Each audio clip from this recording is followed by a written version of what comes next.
السلام علیکم. Society for Karachi youth کی جانب سے اس وقت ہم پریس کلب کے سامنے موجود ہیں، اور پریس کلب کے سامنے موجود ہونے کا مقصد یہ ہے کہ آج 5 اگست یعنی وہ دن جس دن آرٹیکل 370 کو انڈیا کے اندر سبوتاج کیا گیا تھا اور کشمیریوں کے حقوق کے اوپر جبراً قبضہ کرنے کی کوشش کی گئی تھی.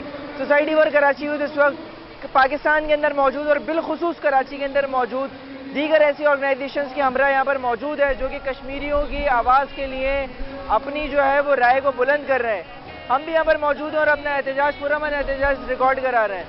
انشاءاللہ ہم یہ بات باور کراتے چلیں کہ جب تک اس طرح کی آرگنائزیشنز اور جس طرح سے یہ کام کرنے والے لوگ موجود ہیں، انشاءاللہ کبھی بھی انڈیا بھارتی فوجیں کشمیر کو حاصل نہیں کر سکتی. ہم کشمیریوں کے حقوق کے لیے لڑتے رہیں گے اور انشاءاللہ ایک دن کشمیر ہم حاصل کریں گے. سوسائٹی فار کراچی یوتھ نے آج اپنی غیرت کا مظاہرہ کیا اور اپنے کشمیری بھائیوں کے ساتھ کھڑے ہوئے.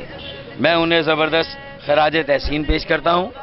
اور یہ صرف 5 اگست اور 5 فروری کا مسئلہ نہیں ہے، یہ ہمیں سال بھر سوچنا ہوگا، فکر کرنی ہوگی کہ ہماری آزادی اس وقت تک نامکمل ہے جب تک کشمیر آزاد ہو. اور بھارت مسلسل اپنے جارحانہ، نسل پرستانہ، غاصبانہ عزائم کا مظاہرہ کرتا ہے. 5 اگست 2019 اس نے ایک اور شب خون مارا. پوری دنیا کے سامنے مودی سرکار یہ جارحانہ عزائم، تکبرانہ عزائم کو بے نقاب کرنا ہے. اور یہ ایسے عزائم ہیں جنہوں نے صرف عالمی اصولوں اور عالمی جو معاہدے تھے ان کو نہیں توڑا، جو آرٹیکل 35A اور 270 ختم ہوا، بلکہ جواہر لال نہرو جو بھارت کا اپنا ایک وزیر اعظم تھا، اس کی پالیسی کی بھی نفی کی ہے. کشمیریوں کی آزادی کو تو پامال کیا تھا، ان سے اب زندہ رہنے کا بھی حق چھین لیا ہے. ان کی اب جائیداد اور املاک بھی ان سے چھیننے کی تیاری ہو رہی ہے. اس کی نہ صرف مذمت کی جائے، پورے دنیا کے ضمیر کو جھنجھوڑا جائے، کیونکہ بھارت کا یہ اقدام کشمیر پر مسلسل قبضہ یا عالمی امن کے لیے بھی خطرہ ہے. ہمیں تھوڑا سا سیاسی اور سفارتی طور پر پوری دنیا میں متحرک ہونا ہے، اپنی سفارتکاری کو تیز کرنا ہے.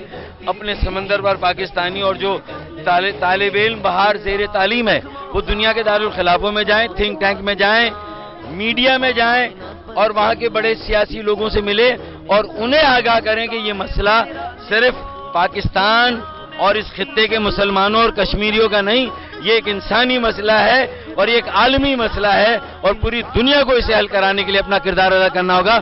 اگر نہیں ہوا، یہاں پر لگنے والی آگ آج کشمیریوں کے گھروں میں لگی ہے، کل پوری دنیا میں یہ آگ لگے گی. اسی لیے آج ہمیں یہ تجدید کرنی ہے کہ ہم اپنی آزادی کی تکمیل کے لیے کشمیر کو آزاد کریں گے.